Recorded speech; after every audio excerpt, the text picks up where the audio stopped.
Is your printer printing blank pages? Don't fix it yet. This would save you money. Most people think their printer is faulty, but it's just a simple fix. Watch this video to the end before you spend a dime on that faulty printer. So here with me is OfficeJet 7740 printer, an all-in-one printer.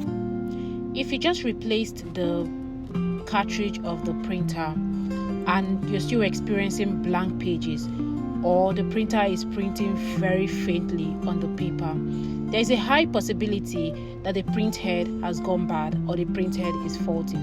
All you need to do is look for a supplier and buy the exact serial number or the exact model of that printhead. I will show you how to replace the printhead in this video. To do is to turn on the printer. The printer is already turned on, so you open the cartridge access door, which I just did, and allow the cartridge to come to the center of the printer.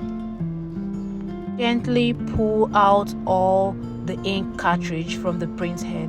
So briefly, I will just explain. The printhead is this box that is holding the 4 cartridge together.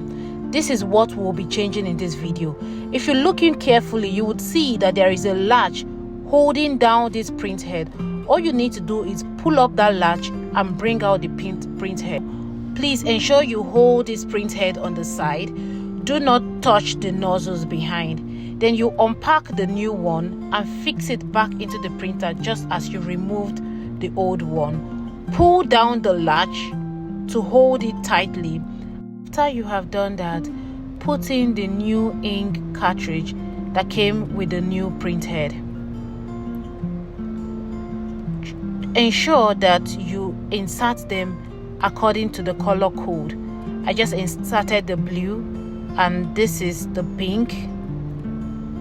Do that gently so you don't damage this new printhead.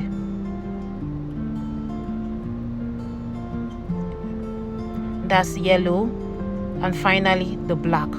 So you close the ink access door. After that, the printer will initialize and print an alignment page. So that's it. I hope this fixes your problem. Thank you for watching.